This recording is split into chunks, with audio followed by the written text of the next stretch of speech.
আজ রাত 12টার পর শুধু তারিখ বদলাবে না, বদলাতে হবে আপনার মানসিকতাও। না হলে বছর বদলাবে, ভাগ্য নয়। New year needs a new you. আজ রাত 12টায় বাজি ফুটবে, কেক কাটা হবে, আর সোশ্যাল মিডিয়া ভেসে যাবে হ্যাপি নিউ ইয়ার স্ট্যাটাসে।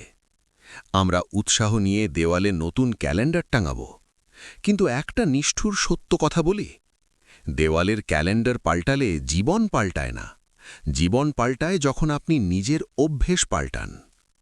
যদি আপনি 2026 সালেও সেই একই কাজ করেন যা 2025-এ করেছেন, তবে আপনার ফলাফলও ঠিক একই আসবে।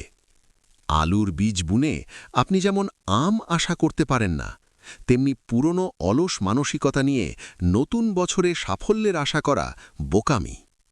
ম্যাজিক কোনো তারিখে নেই, ম্যাজিক 1 জানুয়ারিতেও নেই। ম্যাজিক আছে আপনার সিদ্ধান্তের ওপর। ভাগ্য বদলাতে আজ রাতেই এই 3টি মানসিকতা ডিলিট করুন। 1, কাল থেকে শুরু করব। এই একটা বাক্য আপনার পুরো 2025 সালটা খেয়ে ফেলেছে। কাল থেকে জিম করব, কাল থেকে পড়ব, এই কাল কোনোদিন আসে না। নতুন বছরে প্রতিজ্ঞা করুন, কাজ কালকের জন্যে ফেলে রাখা মানে নিজের পায়ে কুড়ুল মারা। যা করার আজ এবং এক্ষুনি করতে হবে। 2, অন্যের ঘাড়ে দোষ চাপানো।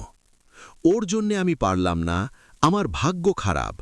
এই অজুহাতগুলো 2025-এর ডাস্টবিনে ফেলে আসুন। 2026-এ নিজের জীবনের স্টিয়ারিং নিজের হাতে নিন। সফল হলে কৃতিত্ব আপনার, ব্যর্থ হলে দায়ভারও আপনার। এই দায়িত্ববোধই আপনাকে বড় করবে। 3, কমফর্ট জোন বা আয়েশি জীবন। শুয়ে বসে স্বপ্ন দেখা খুব সহজ, কিন্তু স্বপ্ন পূরণ করতে গেলে ঘাম ঝরাতে হয়। আপনি যদি ভাবেন বিছানায় শুয়ে রিলস দেখে বছর পার করে দেবেন আর ভাগ্যদেবী আপনার দুয়ারে আসবে, তবে আপনি ভুল। ভাগ্য বদলাতে হলে গা ঝাড়া দিয়ে উঠতে হবে। আজ রাত 12:01 যখন নতুন বছরে পা দেবেন, তখন শুধু ক্যালেন্ডারটা বদলাবেন না, নিজের চিন্তাধারাটাকেও আপডেট করুন। নিজেকে বলুন, 2025-এ আমি যা ছিলাম, 2026-এ আমি তার চেয়ে উন্নত সংস্করণ বা বেটার ভার্সন হব।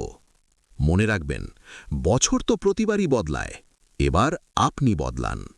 শুভ নববর্ষ 2026।